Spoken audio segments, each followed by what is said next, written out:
I was just crying, or I was like suddenly very high low, like, yo, JJ, that kind of thing. But in the next second, I could be like crying and feeling very emotional or very generous. I just started giving a lot of like money and things away. Welcome to the One Day at a Time podcast, where we take things one day at a time. Today in the studio, we have Gwen. Hi, JJ. Hi, Gwen. Thank you for coming so much down. for having me on the show. Of course, it's my pleasure. Can you do a quick introduction about yourself? I'm Gwen, and I'm a life coach, content creator, and a mental health advocate. So currently, I'm working on a series of art mindfulness workshops to help people maybe regain that sense of well-being and also to explore mindfulness. Yeah, so as I've kind of explained to you a little bit off camera, like the reason why I started the podcast with my friends is because kind of wanted to bring people into the studio who have gone through a little bit more than the regular people in life. Maybe you've gone through like a little bit of tribulations, like been diagnosed with some condition and things like that, and it makes your life journey slightly different from the regular Joe on the street. And we wanted to allow people to have a space to share their stories, so that other people out there who might be watching can maybe feel less alone and relate to it. So today, you're in the studio because you were at some point in your life diagnosed with bipolar disorder, right? So I think I really wanted to chat with you because I think bipolar disorder is a condition that is very misunderstood, and there isn't a lot of resources or information out there about bipolar. I think conditions that is in a similar category like schizophrenia, bipolar disorder, many people, including myself, don't exactly know like the differences, the symptoms, and how to kind of approach someone who is diagnosed with the condition, right? Because you with the whole idea of we don't really want to kind of we want to be able to like have a relationship, right, with friends or people who might be diagnosed with a certain condition.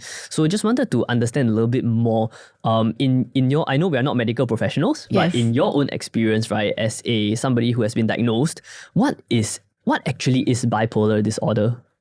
Okay, so I can't say what it is like for someone else who also has that same condition, but I can share my experience of going through this condition. So when I first, I was diagnosed with it because I had an autoimmune disease. But before that, we didn't know it was an autoimmune disease. I just started developing nodules on the lower part of my body. Right. And then these nodules subsequently and progressively grew into very large nodules, which was just very big red lumps. And then I just couldn't sleep, I couldn't sit, I couldn't really work because they were all like really affecting my everyday activities, my everyday life. Right.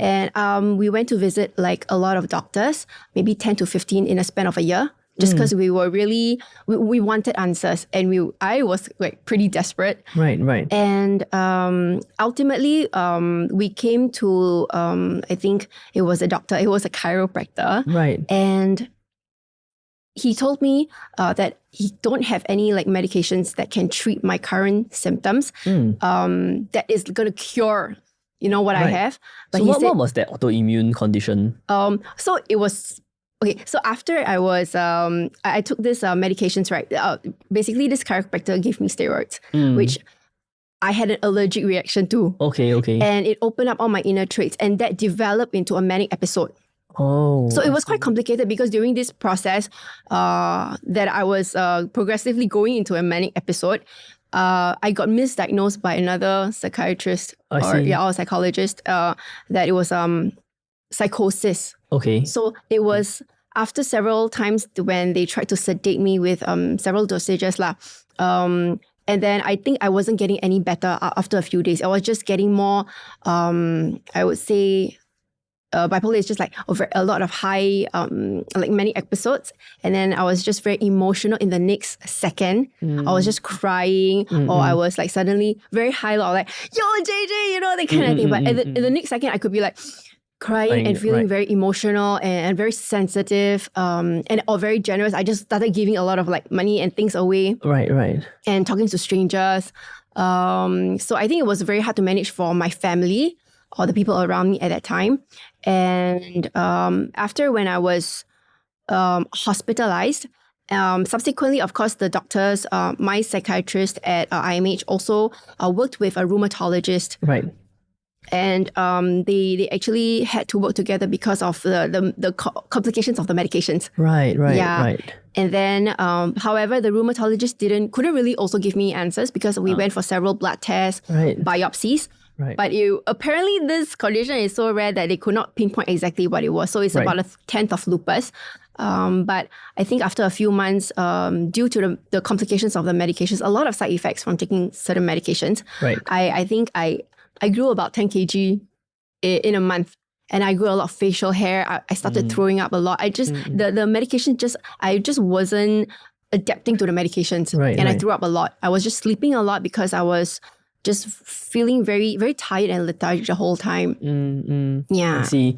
So, whatever, like this bipolar disorder thing is actually like a secondary condition, like side effect because of like your autoimmune diagnosis?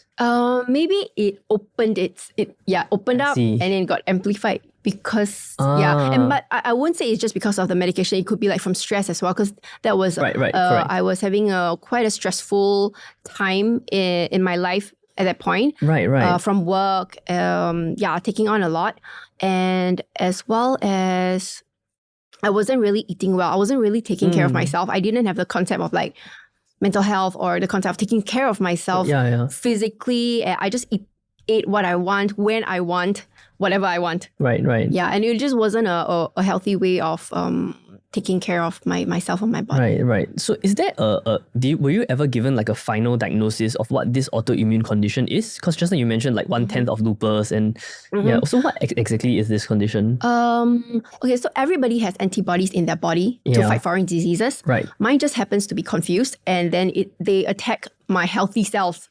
Right. Yes. But is there, because like, even in the spectrum of autoimmune diseases, there is like many different categories depending on the symptoms, right? Were you ever diagnosed with one of them? Or? No, because after going through all the, I think it was 3 blood tests and 3 biopsies, I had to see like a lot of doctors to operate on the, I would say nodules. But usually they were just blood and maybe like fluid, fluid. So they couldn't, they took all these samples and then they examined it, but then they couldn't come up with any conclusive results. And therefore, they just categorized it under a very broad term, autoimmune disease, because they don't really know what it is. So until today, do you still kind of like go through symptoms of like this autoimmune?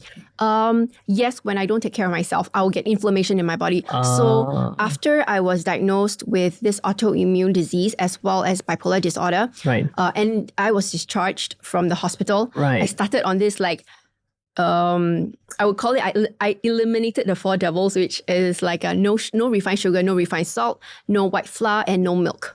So basically all I ate was like porridge and vegetables as well as some fish.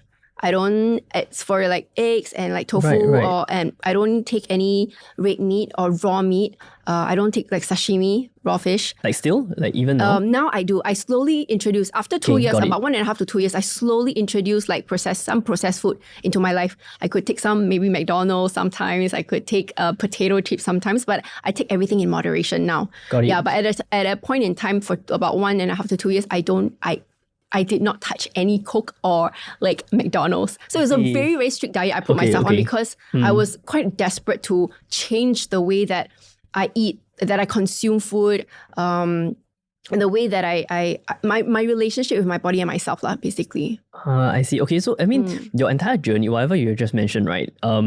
Is quite relatable. I was expecting you, usually like mental health conditions, I was expecting you to say something along the lines of, like, I had a couple episodes and then like I went in and then just got diagnosed right? But of course the journey is a little bit tougher than that you're gonna go through. So it's super relatable for me and some of the guests that I've had on the podcast also, because I wasn't expecting the word autoimmune to pop up.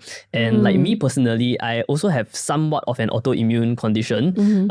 It's not exactly, so like same, I went through all the, the rheumatologists, the orthopedists, the hematologists, the neurologists, the whole cycle, right? And then like, is it psychological in nature, look at the whole cycle. And then eventually after a year of, like medical stuff and losing weight and stuff, I finally got diagnosed with this condition called fibromyalgia, which is not exactly an autoimmune disease, but like the symptoms can be quite similar to some autoimmune illnesses lah.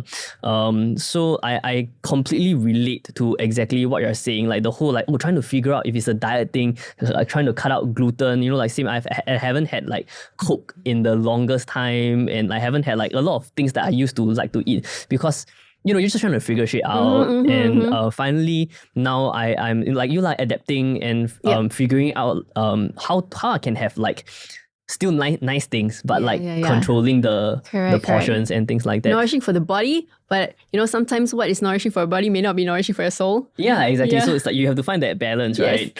So just now you were also saying that okay, so we assume that like the secondary condition like bipolar disorder was actually triggered, kind of due to the whole autoimmune thing, which obviously brought stress and brought a little bit of mayhem into your life, which kind of triggered a mental health issue, which is very common, right, for people who are I don't want to use the word suffering, but people who are diagnosed with some kind of condition that is incurable, like an autoimmune thing or like CFS, fibromyalgia, this kind of thing. It can make quite a impact in your life because it's very hard to kind of contend with the idea that you will be suffering for forever, right? Which naturally tends to bring on certain other psychological effects, or like medication also brings on a lot of other random things that we kind of deal with. So for you, after the whole cycle of getting diagnosed with a broad term autoimmune thing,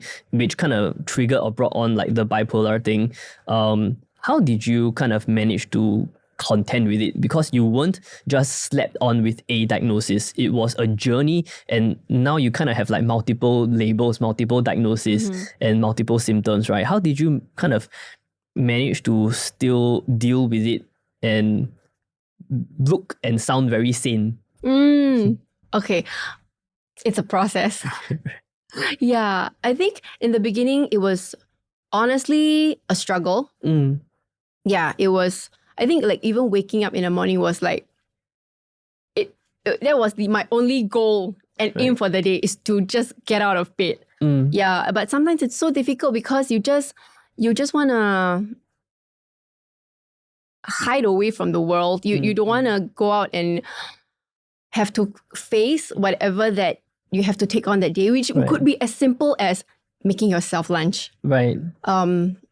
Because at that time I was in recovery, so I had to be in bed rest and I couldn't work. Right. But even things like going out and taking a walk was so trying, was so challenging because after that, and I realized it was because of the medications as well that the side effects from the medication, that you feel very lethargic. You just want to sleep all day. Like I could sleep like 16 to 18 hours a day. And even when in my waking moments, I am not really fully awake. I am just like a walking zombie. I was just not alive. And that made me, that there's this part of me that I want to get out of my shell in my body, but I'm really trying. But sometimes I fail. Like in the beginning, I just cannot. I just needed a lot of rest. But the moment, but I always knew that I needed to do something. I needed to get myself out of this situation. I needed to get better. But the physical body has not come to terms with that yet. Right. Yet also because the body needed to heal. Right. So I needed to find, I would say, I need to take my time with it. And of course, at that time, I didn't know what I know now. And I was really rushing and I had to really push myself. Yeah, so it was more of a... But I think also then when I had to force myself, then I could give myself the energy to go and do the things that I want to do. And I guess when it comes to back to the question is, right? Right. How did I come to like this now that the person that I am now? Right. Yeah, but I guess when I mentioned it was like more of a process, it was... Yeah, really, I think at that time was really had to push myself to things. Yeah, but I knew very firmly in my heart that I want to get better.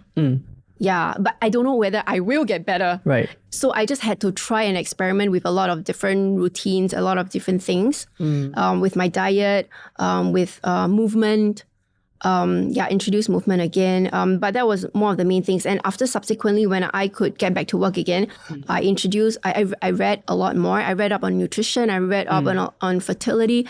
I read up on meditation, mindfulness. Right. And I started journaling. So I think these are a lot of things that made up my routine at that time that really changed the way that I live. And also like from reading and meditating, it changed the way that I see myself, I view myself. The relationship that I had with myself was a lot more intimate, a lot more intentional as well. Right. Yeah, like instead of I didn't know this person inside me. Yeah. Right. You're just a lot more aware, right, of I think like exactly like what you described. Maybe you know, the whole figuring this out, even before that, as like a normal like person, we tend to be a little bit disconnected from like the person that we really are. We don't usually question things lah, right? But it's only when we are kind of faced with like this sort of like tribulations, we kind of are forced to look ourselves in the eye and be a lot more in touch with the emotions and everything, right? So I mean, for you, it's a journey from, you know, the whole diagnosis until today. Is there like a, you know, like you mentioned that you know, like your mind told you, and you know that you needed to kind of get better, but the body at that time was healing and it's just not quite keeping up just yet. So what is there like an event or something that is like a turning point that is that allowed you to kind of like snap out of it, and or was it like a gradual process? I think both. There were sometimes both, but I feel it's more of a personally, maybe from the outside or from my initial perspective, I would think that it must be at some point you turn and then suddenly overnight you become this changed person. But honestly, it doesn't really happen that way. It's more about inculcating or incorporating healthy daily habits into your life. Right. And that thing that you do every day consistently is the thing that will change your life. If you want to change your life, the thing is that you have to change your daily habits. Right. Yeah. Without that, it's very hard to have a major. I mean, the thing that is like the major thing that changed my life was this bipolar. I mean, this diagnosis and this autoimmune disease. But it was because I hadn't been taking care of myself. It accumulated. It wasn't like an accident, I feel, as well. It happened for a reason. Right. Changing my life, I realized it wasn't about making one big step. You know, sometimes it is like one big thing that you change. But it was more for me, I feel, little daily habits that change my life eventually. Like one day, then I realized, when looking back 5 years ago, like, I started like journaling for like maybe 6, 7, 8 years already. And this is the thing that I still continue to do consistently every day. And this is the reason why I am like that. I can remember certain events now better, because certain medications you have, after you taking it, you have memory loss as well. And also from the experience of that condition. Right. However, because I've been journaling every day, I'm able to recollect certain memories and access certain information from my memory bank a lot more like easier. So that's how I also cope with the memory loss thing. So I journal every day. And it was also for me to practice gratitude. Yeah. So I feel like ever since I started journaling, gratitude journaling, I have been able to be more grateful for the things that I have and I don't have. You know, and it's easy to be grateful for things that you have when you're happy, when you have, you know, all the things that you have. But it's maybe a little bit tricky to find gratefulness, to find gratitude in the things or people when you don't have certain things, when you're not in a good situation or when you're in a difficult situation. And that's what I wanted to practice. I didn't quite know, like I had a goal. I wanted to practice gratitude. But at that time, I would say I haven't experienced the benefits of it yet until after a period of time. And then looking back, then I realized, how would I have approached this situation then versus how I approach it now? And I see a difference in the way that I approach things. I see things, my perspective.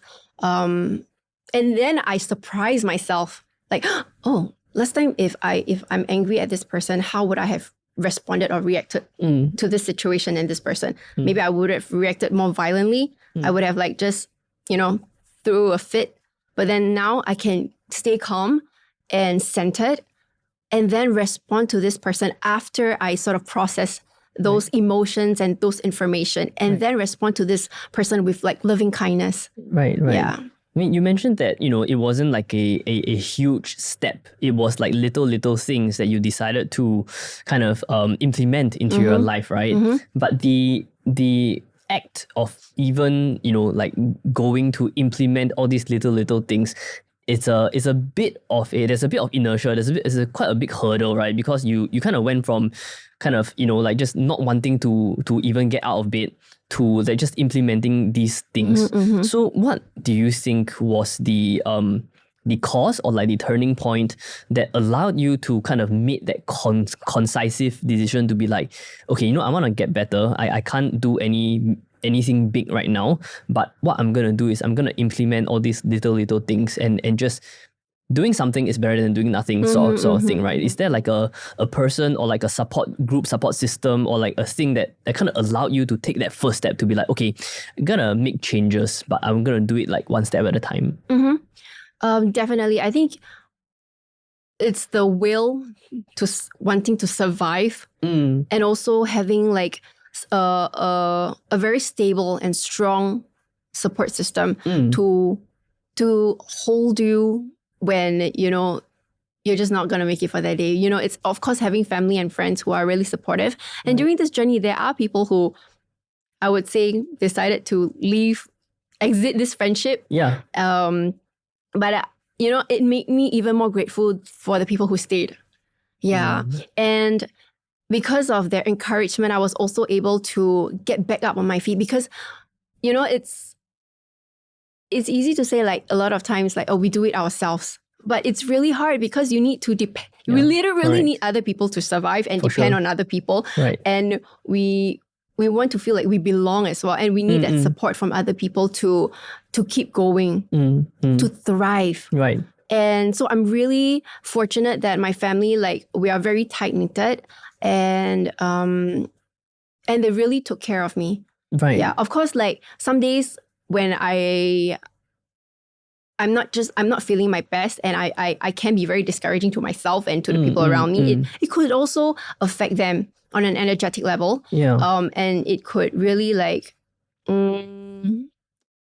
like put them down a little bit. For sure. And it's also very hard for them to try to keep my spirits up. Yeah. And also keep their spirits up because they have to take care of me. Right. But they have been there all the way. And, now I am able to return that, I would say, favor or the gratitude to them. So when they need support, I can be there because I have taken care of myself. I am now well-resourced within and externally to support them where they need me to. Right. Yeah. So it is very important, right? Because when you are spiraling in that dark hole, it like you mentioned that it is also a lot of self, like the need of like the want to survive and everything. But without that support system, let's just call it like a fire starter, right? To kind of just like help you a little bit out. Like it is impossible to climb out of the hole alone. It can be very difficult, right? And it does take a lot of effort from yourself as well, evidently, because nobody can help you if you don't want to help yourself. Exactly. Yeah, but without that external like little push, it can be quite difficult to crawl out of that hole, right? Because you can't even see the light at the end of the tunnel. Like, and if with the support system that you are very lucky to have, like family, friends, you kind of manage to they help you to see how you can pull yourself out of it. I would say both. Right. Yeah, you need to see this for yourself. But because like you said, if other people want to help you, or you just want to just not do anything, then nothing's going to happen. Right. And that becomes very tough for them also because they love you and they want to help you, but you know, it's kind of like trying to drag you up when you don't want to be dragged up kind of thing, right? And right now you are obviously dealing with it quite well. You understand, like you said, you are able to now come to a place where you have kind of embraced this entire thing and you are even able to give support to other people as well. But for your own symptoms, right, you kind of mentioned that, you know, like bipolar disorder kind of comes with certain things like mood swings and things like that. Do you still experience them these days? Of course. I think most importantly, like, I don't allow a certain emotion or a certain condition to define me. So I used to, I think in the beginning, I think I labeled myself as well. Right. I have bipolar to like, I am bipolar. Right. So then it becomes like, I become the whole condition and I am the condition. And I think it's very hard to separate yourself and put a distance between myself and the condition.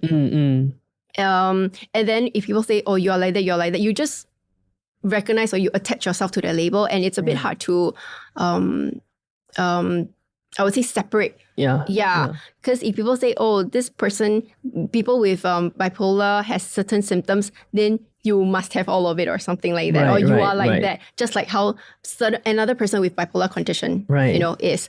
But it's not naturally true. We may have similar experiences. But even you and I, we may have similar experiences, but we may respond to those experiences or have emotions that are different for sure from experiencing that situation. Right. So yeah, I don't identify myself as the condition or as an emotion so much anymore. Right. I will tell myself I have doesn't mean that I am. Right. Yeah, so I may have this condition at some point, but I'm getting better, and I think it's something that it can change over time. Yeah, if I continuously take care of myself, then it may never relapse. Right. But it maybe, I don't know, maybe there's some traumatic event in my life suddenly and I experience. So yeah, some days I still have, like, I think it was just a month ago. Right. And I was having a moment. I did feel like a moment when I was experiencing a depressive mood again. Right. And it was tough, but I didn't want to really wallow in it. But I also wanted to fully experience that emotion. Not because very long I never experienced this emotion and I want to feel it, but I just wanted to experience what am I experiencing, really understand what am I going through? What is my body experiencing? How is it coming up in my body? So maybe I was my tummy was like a little bit churning. It was in like knots. And so it is about me, like self-inquiry, examining myself. What is it that I'm really experiencing? And why is this coming up right now? What does this mean for me? I see. What triggered me? And then do like I would say reflect on some of this emotions and questions that comes up, and that will help me better understand myself through discovery. Yeah, so when maybe I think I was experiencing, I thought I was like having this depressive mood again or moment, also because I think I was feeling overwhelmed. So when after more like self-inquiry, I realized, oh, okay, actually right now there's too much going on in my life, and I don't have that capacity, like mentally, emotionally, maybe spiritually to be there for everybody all at the same time. And I think I was really like putting that on myself, that pressure on myself, always wanting to provide some kind of value to people, always wanting to be there for people, and then not really replenishing my well of energy. Yeah, so I feel like I wasn't well resourced within, and I was feeling really stretched. And that was when I started feeling like frustrated. I see. So you have obviously evidently also done quite a lot of work, with yourself mentally to be able to articulate all these emotions and the whole spectrum of what you are going through. And do you feel like for some like with the condition and symptoms, like you do have, I don't know how to term it, like flares or like episodes, right? From time to time, do you always manage it because of the work that you have done with yourself to be like, mindfulness, awareness, and all these things? Is it usually psychological in a sense where like you somehow always manage to manage it, or you still have to have oral medication? Mm-hmm. So now I still take oral medication, but at the lowest dosages. Right. I did ask my doctor, like, when can I discontinue it? But he did give me some research and studies on like people with bipolar. It's better if we take medication based on research, because people who maybe after a few years stop taking medication might have a higher chance of relapse. Right. So I decided, I mean, ultimately it's up to me. He can't force me to take medications. But I decided that, okay, I will still continue taking this for a while. Right. Before I make another decision lah. Maybe in a year's time I will see. And also because I have seen sometimes if I forget to take my medication, how it is. So I did observe myself, I see. My behavior and my moods. And also, I would say I have. Yeah, I won't deny. I do recognize that I put in a lot of time, energy to do a lot of inner work. Of course, yeah. Yeah, and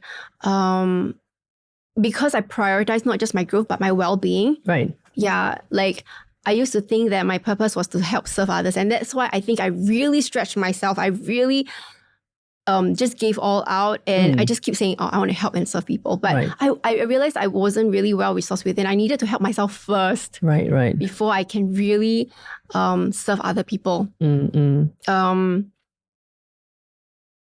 So yeah, I mean, back to like inner work, I think it was, doing a lot of like reflecting, but also reading. Right. I think it's very difficult for someone else to help you if you are not able to articulate what you're going through with that person. For sure. The person is like, maybe you are not feeling angry, maybe you're feeling jealousy, or maybe you are feeling like bitterness or resentment and not really like rage.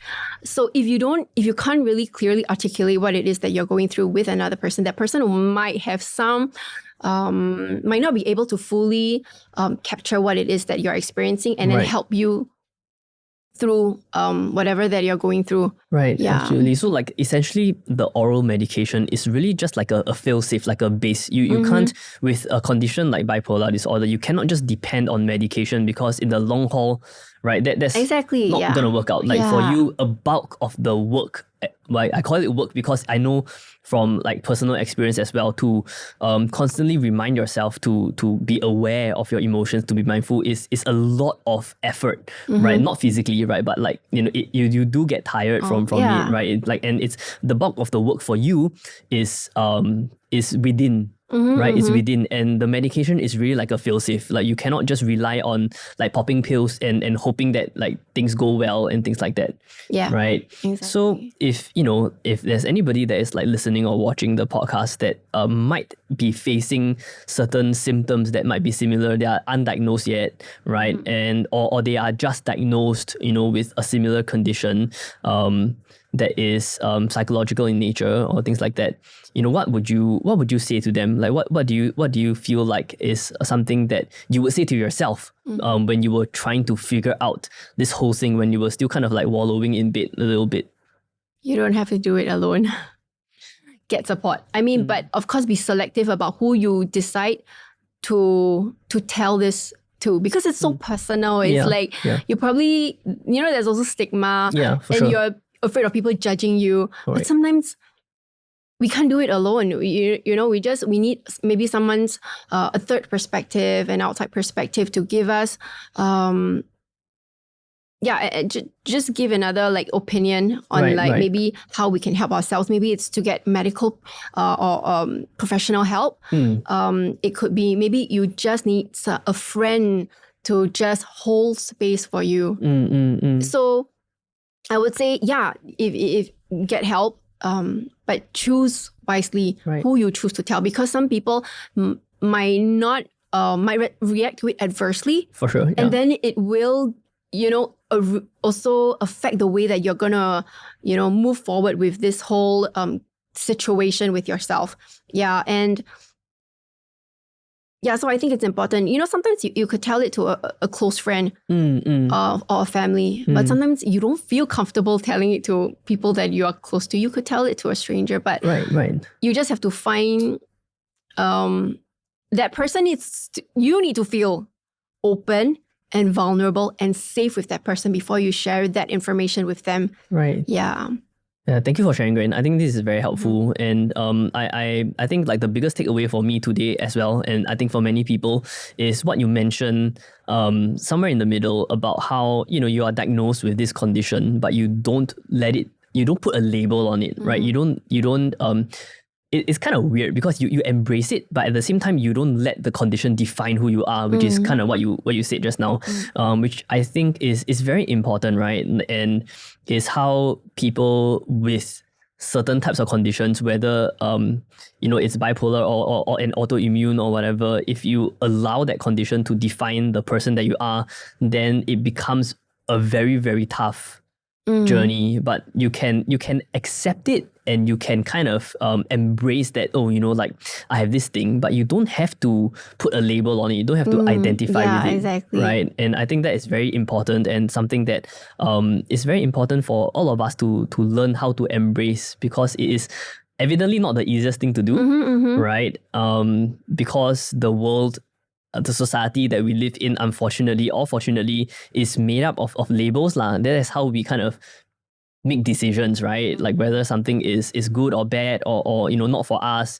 But to be able to kind of live in this very nice little nuanced space where you embrace it, but yet not let it define you, is like that perfect balance that we were talking about. That to be able to kind of still live a very fulfilling life, even though under unfortunate circumstances, you might have to deal with a little bit more than the regular Joe on the street, but you can still lead and live a very, very fulfilling, wonderful life because you... I don't know, I have no words, but you kind of like in some way take control of your life, right? And you make changes to the things that you can, and like for you, you're mindful enough to also not let the things you are unable to change or affect you.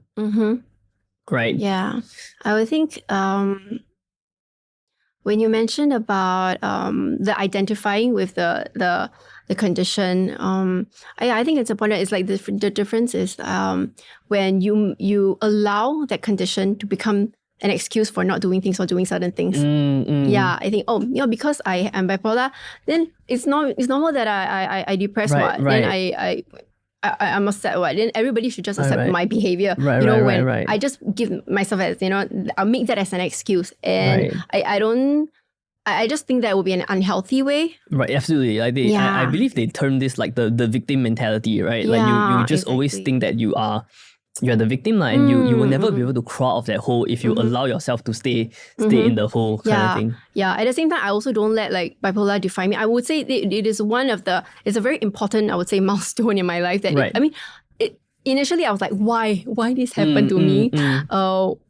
Why so unfortunate? But at the same time, it was about turning this around and having another perspective. And like, I'm glad this happened to me. I wouldn't be the person that I am today. But if you tell this to another person, they might take it very for sure. Adversely, like differently. Yes. Yeah, so you have to give context. Why did you say that? So I say I'm happy that because of this experience and this episode, I managed to turn my life around, because I guess I really wasn't living the way that I wanted to live. I wasn't really truly living. Like I thought I had everything. I thought I wanted everything, but no, this actually put my life into perspective. My awareness expanded. And I just didn't really like focus on myself. I wasn't so self-centered anymore. And I guess also from my family and my friends' feedback, they also gave me, you really changed. You're quite a different person. Maybe they couldn't pinpoint at the beginning, but after a while, if you collect feedback on a regular basis, you can, sometimes they will give you like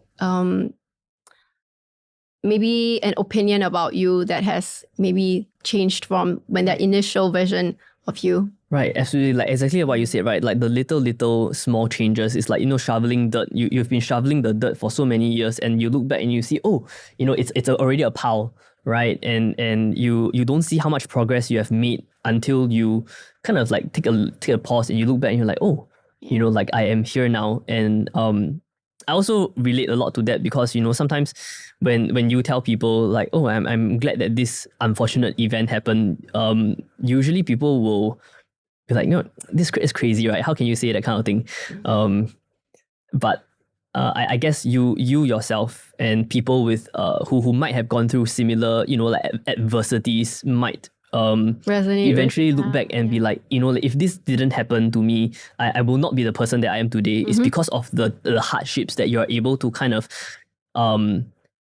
see a new perspective and give a new lease to your life, sort of thing, right? Like you mentioned just now, which I think is super cool. And I also really hope that people who are diagnosed with something, right, they can eventually see this as well as something that is a part of the process of growing as a human being. Right.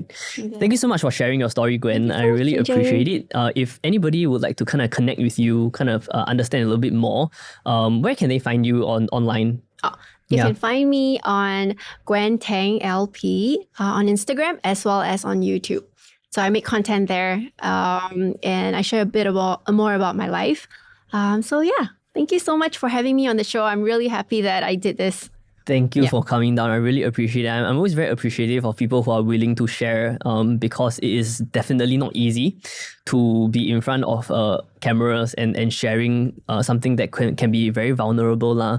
But this also really allows other people, you know, who might be wallowing in bed right now, if they happen to chance upon this thing, maybe this would be that, you know, I asked you about the turning point, right?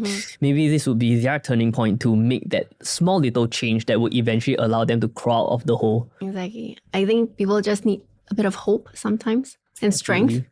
Yeah. And support. So everybody deserves support. Yes, so, for sure. Like whether it's from a video or from a family member, right? It's, at the end of the day, it's really the little things that count, right? Yeah.